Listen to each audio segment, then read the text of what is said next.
Hello everyone, welcome to my YouTube channel study club. I am Rahul Sharma और आज हम लोग सॉल्व करने वाले हैं सेक्शन बी, जो कि हमने लास्ट वीडियो में पेपर नंबर 1 बेसिक मैथमेटिक्स का सेक्शन ए कंप्लीटली सॉल्व कर लिया था और आज हम लोग सॉल्व करेंगे सेक्शन बी। तो सेक्शन बी हम लोग सॉल्व करने वाले हैं। मैं पेपर ले लेता हूँ और फिर हम लोग डायरेक्टली सॉल्व करेंगे। मैं क्वेश्चन बोर्ड पे नहीं लिखूंगा, मैं डिक्टेट करूंगा क्वेश्चन।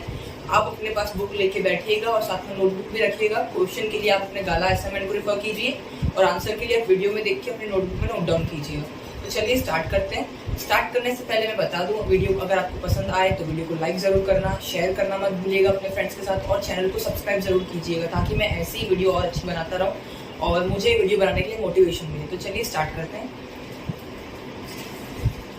तो आज हम लोग करेंगे पेपर 1 सेक्शन बी। तो सेक्शन बी में 25 to 34 नंबर क्वेश्चन उतने नंबर तक के क्वेश्चंस हैं। हम लोग और वाले सारे क्वेश्चंस करने वाले हैं। फॉर्मेट का थोड़ा ध्यान दीजिएगा। फॉर्मेट ऐसे मैं बता दूंगा कि आपको यहाँ पे ऐसे ऐसे लिखना है, क्योंकि मैं इतना बोर्ड नहीं लिख पाऊंगा। मैं जो मेन चीजें सॉल्व करने की उनको सॉल्व करूंगा और जहाँ बता पाऊंगा वहाँ पे मैं बता भी दूंगा या तो लिख भी दूंगा। ठीक है। क्वेश्चन नंबर 25 का फर्स्ट वाला और वाले से जो पहले वाला है वो पहले मैं रीड कर रहा हूँ।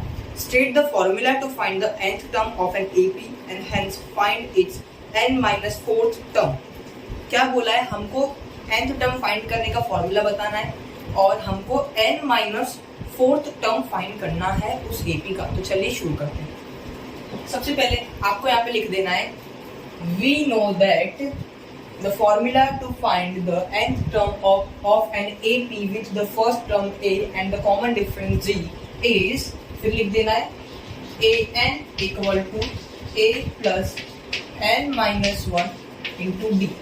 ये फॉर्मूला है nth टर्म फाइंड करने का। इस फॉर्मूला को लिखने से पहले आपको एक स्टेटमेंट लिख देना है ताकि आपका जो प्रेजेंटेशन है, जो आंसर है वो थोड़ा अच्छा बने, अट्रैक्टिव बने।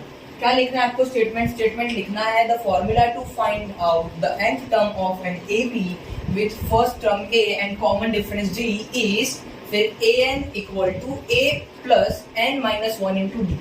ये हो गया फॉर्मूला। मतलब कि हमने क्वेश्चन का जो फर्स्ट पार्ट था वो कंप्लीट कर लिया है। क्वेश्चन का सेकंड पार्ट है कि हमको फाइंड करना है कौन सा टर्म, n-4th टर्म। मतलब कि यहाँ पे लिख देंगे टू फाइंड n-4th टर्म। हमको ये वाला टर्म फाइंड करना है। ये वाला टर्म फाइंड करने के लिए हम लोग इस फॉर्मूला में जो n है उसको रिप्लेस कर देंगे n-4 से। तो यहाँ पे लिख दोगे so we will replace n-4 and लिख दो n बाय n-4।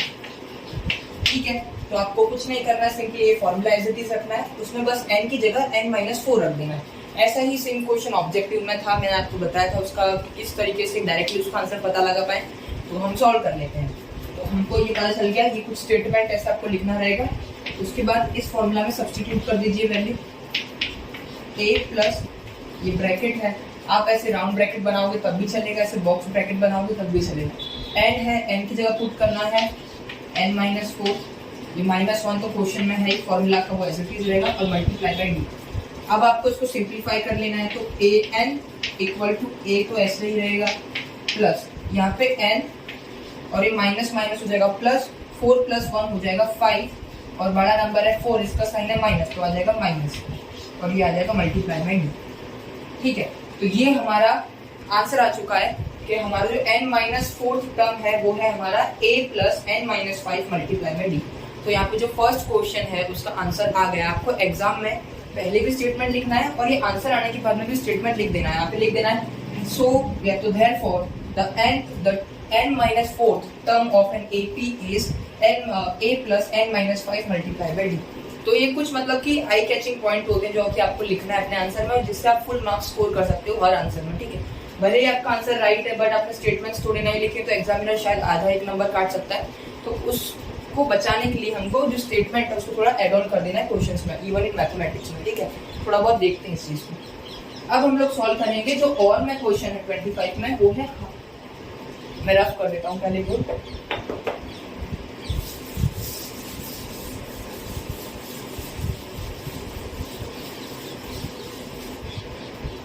क्वेश्चन है how many 3 digit natural numbers are divisible by 7।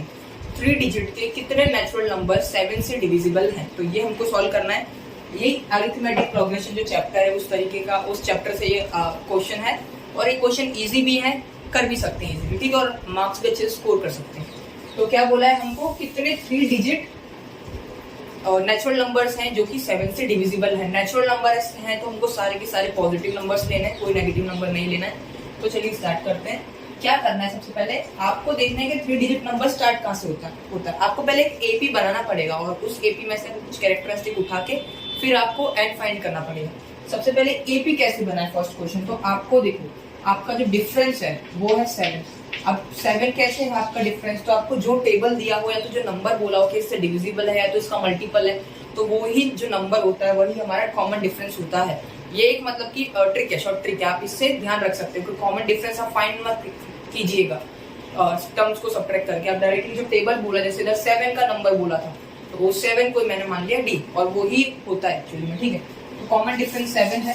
अब 3 डिजिट नंबर स्टार्ट कहाँ से होते हैं, तो 3 डिजिट नंबर स्टार्ट होते हैं 100 से, और 100 से स्टार्ट तो होते हैं, पर हमको ऐसे 3 डिजिट के नंबर लेने हैं जो कि डिवाइड हो सके 7 से। अगर हम लोग 100 को 7 से डिवाइड करेंगे तो नहीं होगा। सेम 100 के बाद आता है 101, ये भी नहीं होगा। 102 ये भी 7 से डिवाइड नहीं होगा। फिर 103 ये भी 7 से डिवाइड नहीं होगा। 104 ये भी नहीं होगा। 105 तो ये हो जाएगा 7 से डिवाइड। तो हमारा जो फर्स्ट टर्म होगा एपी का, मतलब 3 डिजिट के नंबर 7 से डिवाइड होना स्टार्ट कहाँ से हो रहे हैं, 105 से। तो ये हमारा आ गया ए, तो हम लोग पहले लिख देंगे ए हमारा आ गया है 105, और डी हमारा क्या दिया है, डी हमको ऑलरेडी 7 दिया ही हुआ है, तो हमने फाइंड कर लिया, ठीक है। इसके बाद हमको क्या करना है, आपको किस तरीके से करना है इस टाइप के क्वेश्चन में, सबसे पहले डिफरेंस आप लिखोगे, डिफरेंस जो नंबर बोला होगा वही आपका डिफरेंस होगा। फिर आप फर्स्ट टर्म फाइंड कीजिए और डेटा के हिसाब से, जैसे इधर डेटा था कि 3 डिजिट का नेचुरल नंबर जो कि 7 से डिविजिबल हो, उसकी बेसिस में मैंने फर्स्ट टर्म फाइंड किया। अब मेरे को फाइंड करना रहेगा लास्ट टर्म, ए एन बोलो या तो फिर एन टर्म बोल दो या तो लास्ट टर्म। लास्ट टर्म क्यों, क्योंकि हमको 3 डिजिट का वो लास्ट नंबर फाइंड करना है जो कि 7 से डिविजिबल है। तो 3 डिजिट के नंबर एंड कहाँ पे होते हैं, 9 9 9, यहाँ पे 3 डिजिट के नंबर्स एंड होते हैं। तो हम अब उल्टा करेंगे प्रोसेस, जैसे हम लोग यहाँ पे आगे बढ़ रहे थे 100 से 101 102 103, अब यहाँ पे हम लोग रिवर्स जाएंगे, मतलब कि 999 है, फिर 998 997, वैसे चेक करेंगे हम लोग डिविजिबिलिटी। तो क्या ये 7 से डिविजिबल है, तो ये 7 से डिविजिबल ये भी नहीं है। वैसे ही अगर आप चेक करते जाओगे तो आपको मिलेगा कि जो 994 है सिर्फ ये 7 से डिविजिबल है, ये 7 से डिविजिबल है। जैसे कि 7 1 7, 2 गया तो 29, फिर बच्चा 4 28, 1 चला गया तो 40, मतलब कि 2 तो 142, मतलब कि 994 ये 7 से डिविजिबल है, और ये लास्ट 3 डिजिट का नंबर है नेचुरल नंबर जो कि 7 से डिविजिबल है। आपको सेम इसी तरीके से करना है अपने एग्जाम में। तो आपने एन या तो एन या तो लास्ट टर्म फाइंड कर लिया है 994। आपको क्या फाइंड करना था, कितने नेचुरल नंबर हैं वो 7 से डिविजिबल हैं। तो आपको एक्चुअली फाइंड करना है एन, एन कितने हैं। फॉर्मूला क्या है, फॉर्मूला खुद कीजिए। फॉर्मूला है हमारा A N equal to A plus N minus 1 multiply में डी। ए एन का वैल्यू हमको दिया है 994 इक्वल टू ए का वैल्यू दिया है 105 प्लस एन क्या है हमारा, एन तुमको फाइंड करना है तो एन माइनस 1, और डी हमारा दिया है 7। तो मैंने जो भी डेटा मैंने कलेक्ट किया उस डेटा को मैंने फॉर्मूला में पुट कर दिया। अब फॉर्मूला में डालने के बाद हम चेक करेंगे इनका सबका डिविजिबिलिटी, ठीक है। सॉरी, इसको सिंप्लीफाई करेंगे तो 994, ये 104 इधर प्लस में है तो LHS में आके माइनस में हो जाएगा तो 105 इक्वल टू ये 7 इससे मल्टीप्लाई होकर 7n बन जाएगा, ये 7 1 से मल्टीप्लाई होकर -7 बन जाएगा। अब आपको क्या करना है कि इधर से, वरना आप ऐसे भी कर सकते हैं कि ये 7 इस नंबर के साथ मल्टीप्लिकेशन में है n-1 के साथ, तो अब इसको यहाँ पे डिवाइड में डाल दीजिए 7। डिवाइड में जैसे ही 7 आएगा फिर आप क्या कीजिए, इनको सब्ट्रैक्ट मत कीजिए, सिंपली सिर्फ इसको इससे डिवाइड करना इजी रहेगा। तो 7 को इससे डिवाइड करोगे तो आपको 142 मिलेगा। सेम वे 7 को अगर इससे डिवाइड करोगे तो आपको 15 मिलेगा। तो आ जाएगा 142 माइनस 15 इक्वल टू n-1। 142 में से 15 को सब्ट्रैक्ट करते हैं, 12 में से 5 गया 7, 12 में से 5 गया 7, और 3 में से 1 गया 2 और ये 1 का 127 इक्वल टू n माइनस 1। हमको फाइंड करना था क्या, हमको फाइंड करना है n। तो n कैसे फाइंड करेंगे, n इक्वल टू 127 प्लस 1, तो n आ जाएगा हमारा 128। n 128 है, उसका मतलब कि हमारे पास ऐसे 128 नंबर्स हैं, 3 डिजिट नंबर्स, जो कि 7 से डिविजिबल हैं। तो यहाँ पे इस क्वेश्चन का जो आंसर है हमारा वो है 128। तो यहाँ पे क्वेश्चन जो है वो कंप्लीट होता है, हमने सॉल्व कर लिया है।